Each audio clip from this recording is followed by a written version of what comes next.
자, 탁월성을 따르는 거, 덕 있는 행동을 한다라고 하는 거는 즐거운 것이거나 혹은 적어도 고통이 없거나 고통 적은 거다. 이렇게 되도록. 아이고 아까워라 마지못해 내놓는 건 자유인다운 거 아닙니다. 즐겁게 내놓는 걸로. 자, 그리고 14절에 가서요. 주지 말아야 할 사람에게 주거나 고귀함 이외에 다른 목적 때문에 주는 것은 자유인다운 거 아니다라고요. 여기 서양 사람들이 저 기부를 하면서도 상대방이 돈을 제대로 쓰는지 감시를 철저히 하는 그런 사람들이 있어요. 그래서요,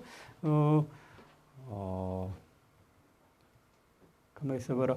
무슨 이타주의자였나? 요새 괜찮은 책이 또 나와 있습니다. 이 저기 기부금 모으는 단체들이 돈을 제대로 쓰는지 감시해가지고 그거 다 인터넷에 올려놓은 사람들이 있어요.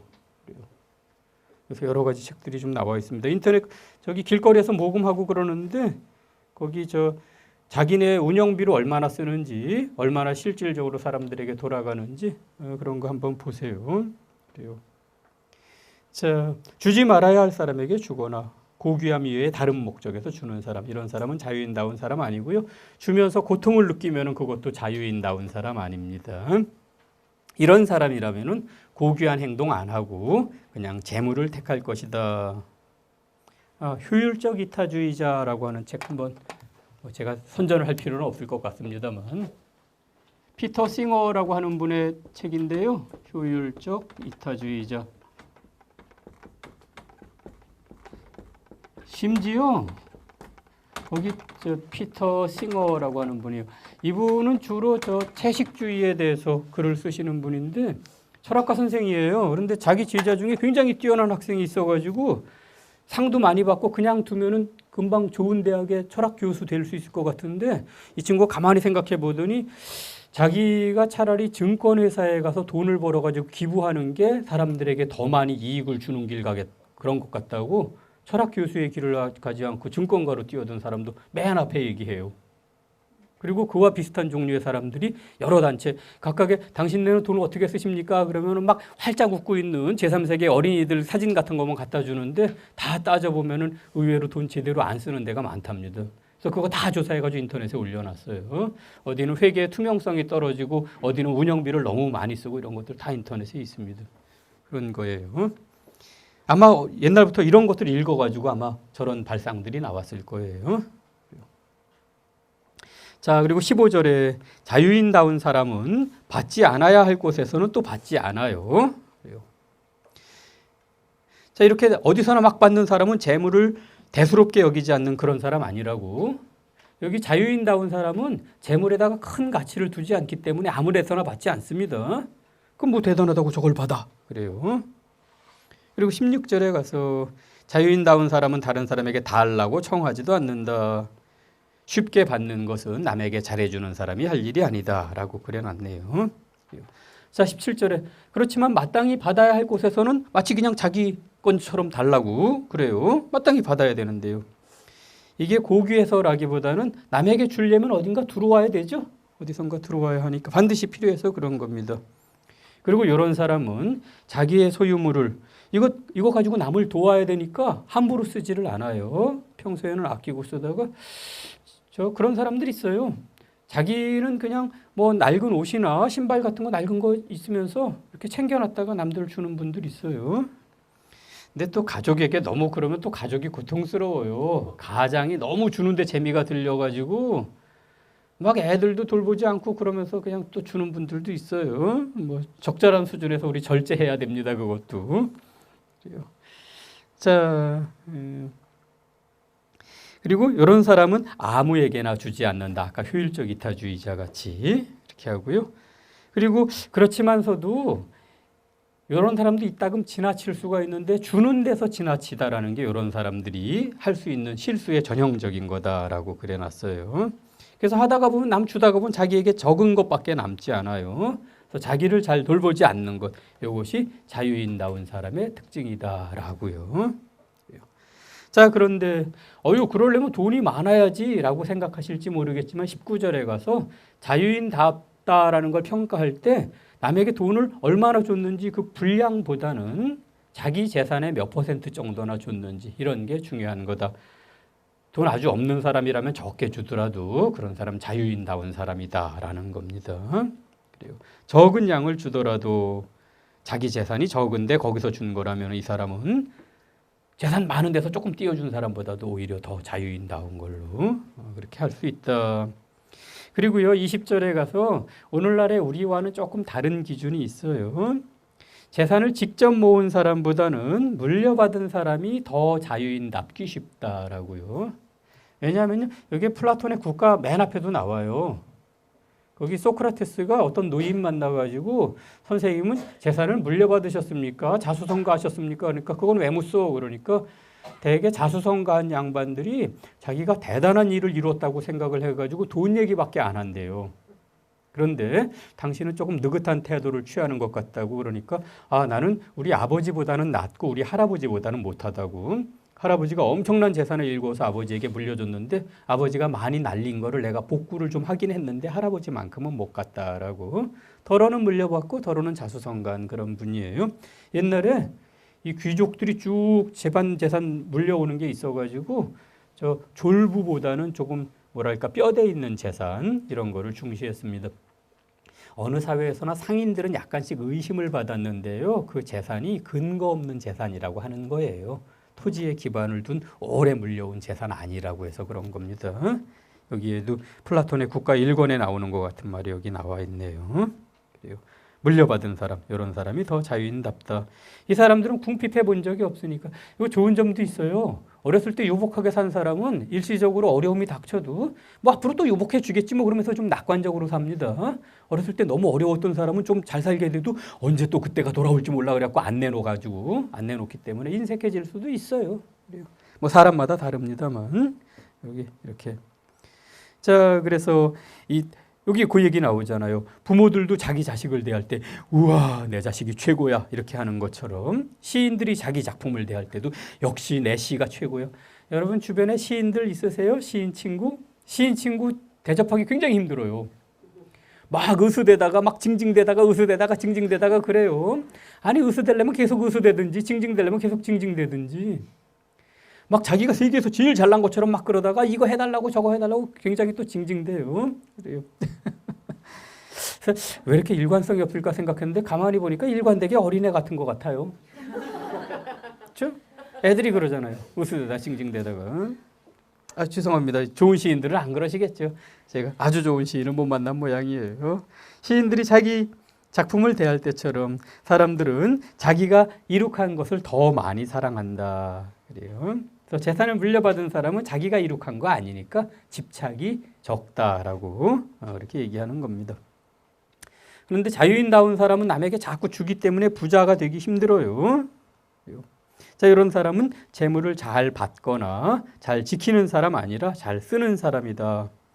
재물을 그 자체로 가치 있다라고 여기지 않고 남에게 줄 수 있는 수단이기 때문에 가치 있다라고 생각한다.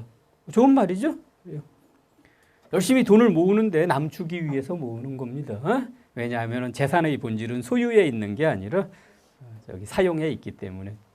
근데 그 최현국 선생님이 언젠가 그런 말씀하시더라고요. 사람들이 돈 쓰는 재미 얘기하는데 돈 버는 재미를 이길 수 있는 게 없다고. 사람들이 돈 버는 재미 한번 맛들이면요 법이고 도덕이고 없대요.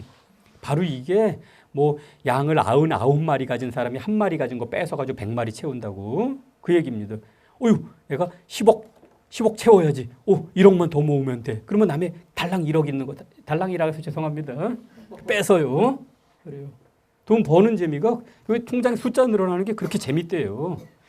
근데 사실 여러분 저기 바닷가에 가가지고요 무슨 고동 같은 거 잡으면 이렇게 쪼그리고 앉아서 좀 잡으면 고동 많은 데서 뭐 1시간에 한 바가지 잡을 수 있어요. 그런데 그 별것도 아닌데 그렇게 재밌어요. 하나씩 잡으면은. 그러니까 아마 돈 모으는 것도 그런 걸 거예요. 제가 돈을 많이 모아본 적이 없어가지고 잘은 모릅니다만. 자 그래서 21절에 가서 이런 사람, 자유인다운 사람은 부를 누릴 자격이 가장 많은데도 사실은 가장 적은 부를 누리고 있다. 그래서 저 사람은 운이 좀 안 좋네라고 사람들이 그렇게 평가하기도 한다. 이 사람은 재산을 가지려고 애쓰는 사람이 아니어서 많이 가질 수가 없다라고요. 자, 어쨌든 22절에 가서 이런 사람은 마땅치 않은 사람에게 마땅치 않은 때에 주지는 않는다. 이렇게 행동하는 거는 아무나 막 주고 아무 때나 막 주고 이런 거는 자유인답게 행동하는 게 아니다. 이렇게 다 써버리면은 마땅히 써야 할 일에 쓰지 못한다라고요. 평소에 아껴놔야지 아무나 막 주다 보면 나중에 정말 써야 될 때 못 써요. 옛날에 제 친구 중에 하나가 주식 투자를 시작을 했더니 저기 금융감독원에 있는 다른 친구한테 조언을 구했어요. 그랬더니 그 친구가 절대로 그냥 있는 돈만 가지고 투자하고 빌려서는 하지 말라 그러면서 그거 말고도 현금을 나 돈이 충분히 있으니까라고 해가지고 그걸로 다 사지 말고 조금은 남겨놔야지 나중에 좋은 거 나왔을 때 살 수 있다고 그런 얘기 하더라고요. 그거하고 좀 비슷하게 있다고 다 쓰면은 꼭 이 사람한테는 꼭 도와줘야 되는데 싶을 때 못 쓰는 수가 있어요. 그러니까 지금 주식 투자하는 거하고 똑같은 건 아닙니다만 약간 비슷해서 한번 얘기해 봤습니다. 그래요. 자, 그리고 23절에 가서 자유인다운 사람은 자기 재산에 따라서 재산에 넘치게 쓰면 안 돼요. 또 마땅한 일에 쓰는 사람이다. 이거 지나치면 낭비가 된다. 그리고 참주라는 말 여러분 익숙하지 않을 텐데 옛날 독재자들이에요. 독재자들은 낭비하는 사람이라고 할 수 없다고. 그 사람은 아무리 돈을 써도 남한테 뺏어오면 되니까 이런 사람은 그 돈 쓰는 게 자기 소유를 넘어갈 수 없어요. 그래서 잠깐 참주 얘기도 해놨습니다. 우리하고는 관련이 없어요. 24절에 가서 자유인다운 사람은 큰 일이건 작은 일이건 마땅한 일에 마땅한 만큼 즐겁게 준다. 앞에 했던 얘기 조금 요약한 거고요. 그리고 마땅히 받을 곳에서 마땅한 만큼만 받는다. 이 탁월함은 주는 일과 받는 일 양쪽에 관련되어 있는 중용이다. 제대로 받는 것은 제대로 주는 것에 따라 붙고 제대로 받아야지 제대로 줄 수가 있습니다. 옳지 않게 받는 것은 제대로 주지 않는 일에 따라 붙는다. 그래요. 요게 두 개가 묶여가지고 같이 다닌다라고요. 옳지 않게 받은 사람 이거 뇌물 받아가지고서 그걸로 옳게 쓰면 되잖아. 이렇게 말하는 사람들인데 그렇게 잘 안 된다고 여기 얘기하는 거예요. 근데 그런 경우도 있어요. 지금은 안 그렇겠지만서도 주변에서 다들 뒷돈들을 받아가지고 자기만 안 받는다 그러기가 굉장히 곤란한 상황으로 안 받겠다 그랬더니 주변 사람들이 이상한 시선으로 너만 깨끗하냐고 그런 적도 있다고. 저는 그런 상황에 처해 본 적이 없습니다만 그렇게 되면은 이걸 받아가지고 어디다가 다른 데 기부하면 안 될까 그런 생각도 해봤는데 여기 아리스토텔레스 선생님은 그거 안 된다고 써놨네요. 그래요. 여러분 그런 상황에 있으면은 잘 적어 놓으세요. 나중에라도 어쩔 수 없이 막 상부의 압력이나 이런 것 때문에 어떤 나쁜 일에 휘말려 들어가는 경우가 있는데 나는 회의할 때도 반대했고 경고했다라고 그거를 일지를 쭉 적어 놓으면 나중에라도 면책이 되는 수가 있습니다. 그래요.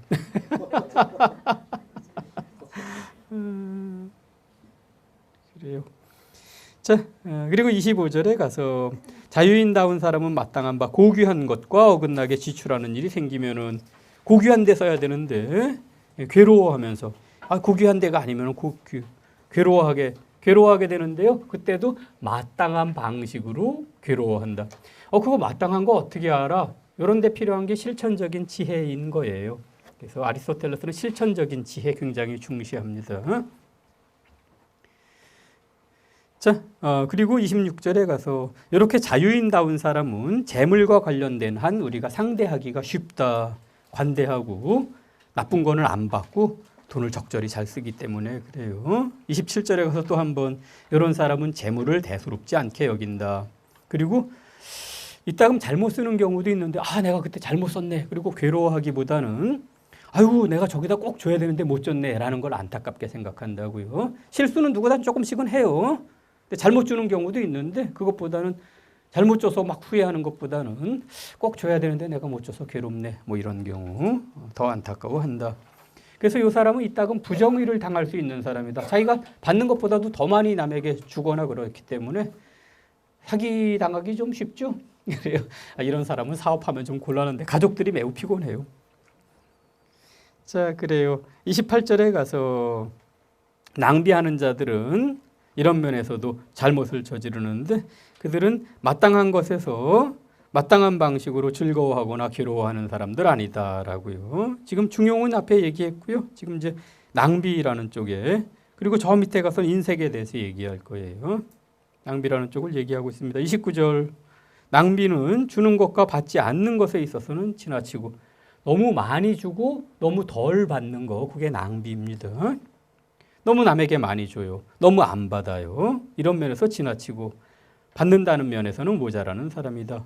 인색이라고 하는 것은 주는 데 있어서는 모자라고 남에게 조금밖에 안 줍니다. 받는 것은 지나치게 받는 거. 이게 인색하는 걸로 돼 있어요. 그런데 지금 내가 여기서 얘기하는 건 작은 돈과 관련된 거다. 돈 크게 쓰는 건요. 통이 크다라 그래갖고 따로 해놨는데 여기 굉장히 부자가 와 계실지도 모르지만은 저희와는 별로 상관없는 것 같아서 제가 뺐습니다. 거기에 국가를 위해서 군함을 산다든지 신전을 지어 바친다든지 이런 건데 여러분 그만큼 돈 내실 수 있으세요? 그래요. 그래서 좀 뺐어요. 그래요. 그러니까 양해하시기 바랍니다. 우리 일상에서 그냥 자기 생활비 쓰고 남에게 어디 조금씩 기부하거나 어려운 사람 있을 때마다 조금씩 도와주거나 뭐 이 정도 그 얘기를 지금 하고 싶어서 그랬습니다.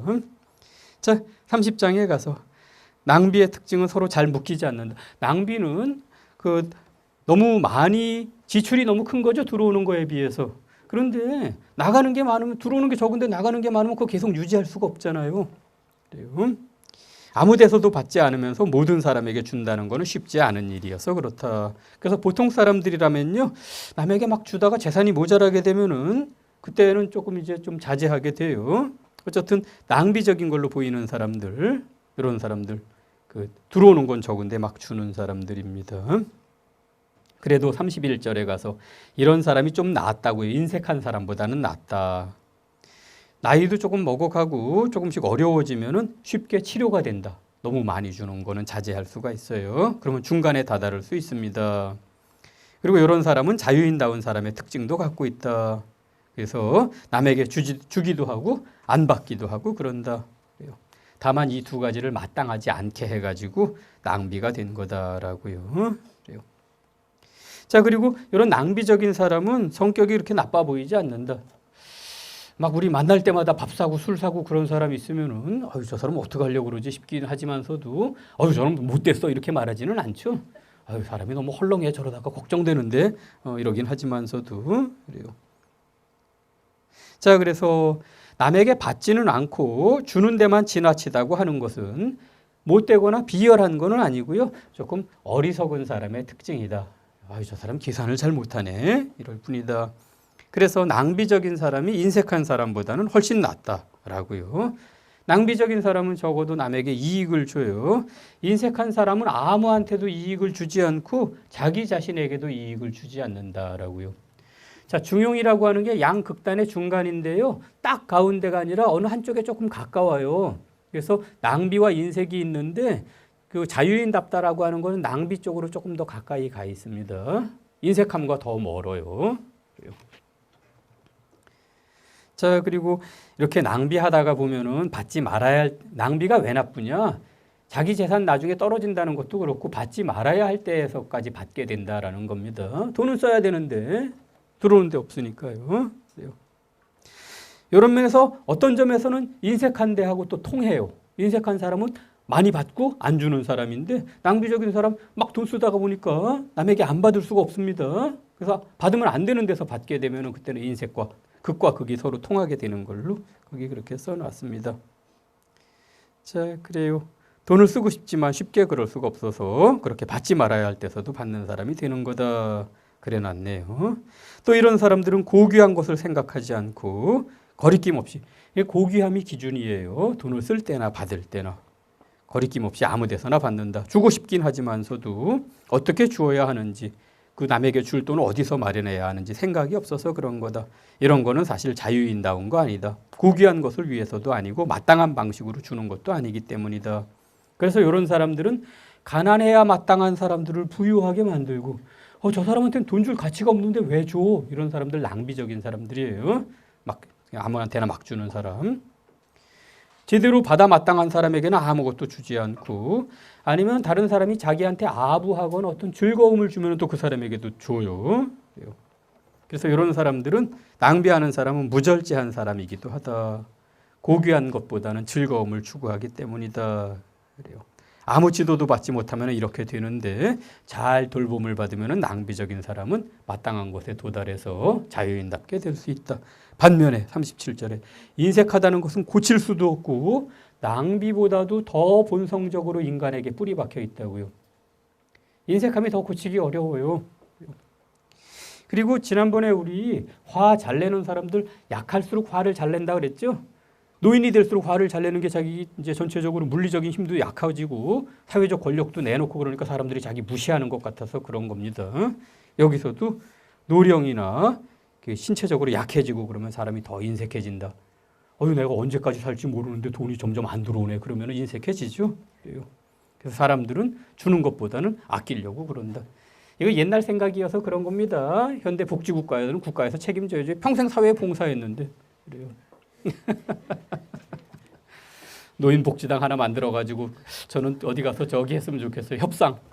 야 우리 표가 지금 뭐 수천만 표인데 뭐 이런 식으로 100만 표인데 얼마 주겠냐 이렇게 해가지고 우리는 니네를 지지하겠다 뭐 이런 식으로 입찰을 받든지.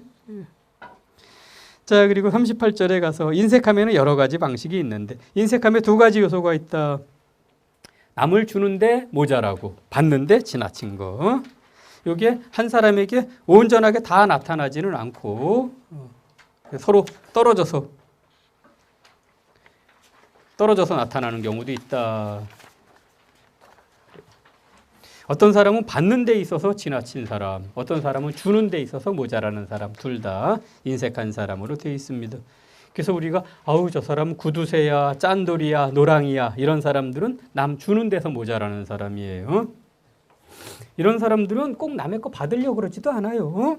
남의 것을 추구하지도 않고 받으려고도 하지 않는다. 사람들이 이러는 이유에는 어떤 경우에는 체면, 남에게 받으면 조금 체면이 깎이는 수가 있죠. 그리고 혹시 이거 받았다가 나중에 안 좋은 일 생기면 어떡할까? 부끄러운 일을 당하지 않으려고 조심하는 데서 그렇기도 하다. 또 어떤 사람은 공포 때문에 야 이거 잘못하면 큰일 난다. 그래서 남의 거에 손 안 대기도 한다. 그래서 그리고 아니 내가 받았으면 나도 줘야 되잖아. 근데 주기가 싫어. 따라서 안 받으려고 하는 그런 사람도 있다. 그래요. 여기 그러니까 맨 마지막에 가서 따라서 우리는 중용의 길을 가서 남에게 줍시다. 뭐 이렇게 얘기하지 않고 그냥 이렇게 분석만 하고 있어요. 교훈은 여러분이 끌어내셔야 되는 겁니다. 또 이렇게 하다가 보면요. 이거 왠지 성격론으로 가게 될 것 같죠? 그렇죠? 그래서 아리스토텔레스 학파에 그 테오프라스토스라고 하는 사람이 성격론이라는 책을 썼어요. 사람을 31가지 성격으로 분류를 해놨습니다. 분류를 했어요. 자, 그래서 자기는 남의 것을 받으면서 남에게 자기 것을 안 주기는 어렵기 때문에 주지도 받지도 않는 것에 만족하고 그런다. 그래요. 또 어떤 사람은 받는 데서 지나치고 아무 데서나 받는데 이런 사람들은 뚜쟁이나 고리대금 없잖아. 자유인이라면 하면 안 되는 일을 하는 사람, 이런 사람들이다. 마땅히 받을 때가 아닌 데서 마땅한 것 이상으로 받는 거다. 이들의 공통점은 아주 부끄러운 취득의 욕구 그런 거다라고요. 이런 사람들은 겨우 작은 이익을 얻으려고 비난을 막 감수한다라고요. 그래요. 그리고 또 마땅치 않은 곳에서 마땅치 않은 것을 크게 취하는 사람은 여기에 들어가지 않아요. 아예 막 다른 도시를 침략하거나 신전을 약탈하거나 이런 사람은 저 사람은 자유인답지 않네라고 말하기보다는 아주 나쁜 놈, 불경스러운 놈, 부정의한 놈이어가지고 여기 참주들은 다 이렇게 독재자들은 다 좀 배제해 놨어요. 이게 플라톤의 국가를 의식해서 그런 것 같습니다. 플라톤의 국가에 보면요. 맨 앞에 지멋대로 사람 죽이고 뺏고 그럴 수 있는 독재자가 제일 행복하다는 주장이 나와요. 그럼 맨 끝에 가가지고 그런 사람 영혼이 망가졌기 때문에 절대로 행복하지 않고 나중에 저승 가가지고 땅속에 처박혀서 아예 나오지도 못한다는 얘기가 나와요. 그래서 그거 의식해가지고 참주 얘기도 자꾸 비교하는 겁니다. 자, 여기서 내가 말하는 남의 취하면 안 되는 데서 취하는 그런 사람들은 뭐냐? 43절에 가서 야바위꾼이나 옷 훔쳐가는 사람. 옛날에 욕실 공중 목욕탕 같은 데서 옷 많이 훔쳐갔어요. 지금도 근래 어떤 분 글 봤더니 자기 저녁 늦게 목욕탕에 갔다가 어떤 처자하고 자기만 여자분이 글 썼는데 둘만 있었는데 잠깐 안에 들어갔다 온 사이에 자기 뭐 팔찌하고 반지 같은 거 다 없어졌더라고. 설마 저 여자가 가져가리 그러고 잠깐 어디 간 사이에 갖고 도망쳤다라 그러는데 이런 사람들 또 길거리 노상강도 같은 사람들 이런 사람들 큰 나쁜 짓 하는 사람 말고요. 자잘한 나쁜 짓 하는 사람 자유인답지 못한 거다. 이 사람들은 부끄러울 정도로 이득을 좋아하는 사람이고 이것을 위해서 비난을 감수한다 그래요. 자, 또 어떤 사람은 자기가 친구들에게는 마땅히 주어야 하는데 친구들한테까지 이득을 취하는 이런 사람도 있다. 이런 건 자유인답지 않은 거다 그래요. 그래서 자유인답지 못함 이것은 자유인다움하고 남에게 잘 주는 관대함 그것과 반대되는 건데 이거는 낭비보다 더 큰 나쁨이다. 아까 인색함 얘기하다가 지금 중간에 있는 게 자유인다움이고요. 한쪽에는 인색함, 한쪽에는 낭비가 있는데 자유인다움은 낭비에 조금 가깝고요. 거기에 대비되는 게 인색함인데 인색함 중에서도 돈을 안 주는 거 말고 남에게서 필요한 것보다 마땅한 것보다 더 많이 받는 사람들이 있어요. 이건 잘못되면 아주 큰 죄악으로 갈 수도 있고 이거는 자유인다움의 반대가 될 거다라고 그래놨네요. 어쨌든 사람들이 이쪽 잘못을 낭비보다는 이쪽 잘못으로 가기 쉽다라는 걸로 일장의 돈 잘 쓰는 방법이 끝이 났습니다.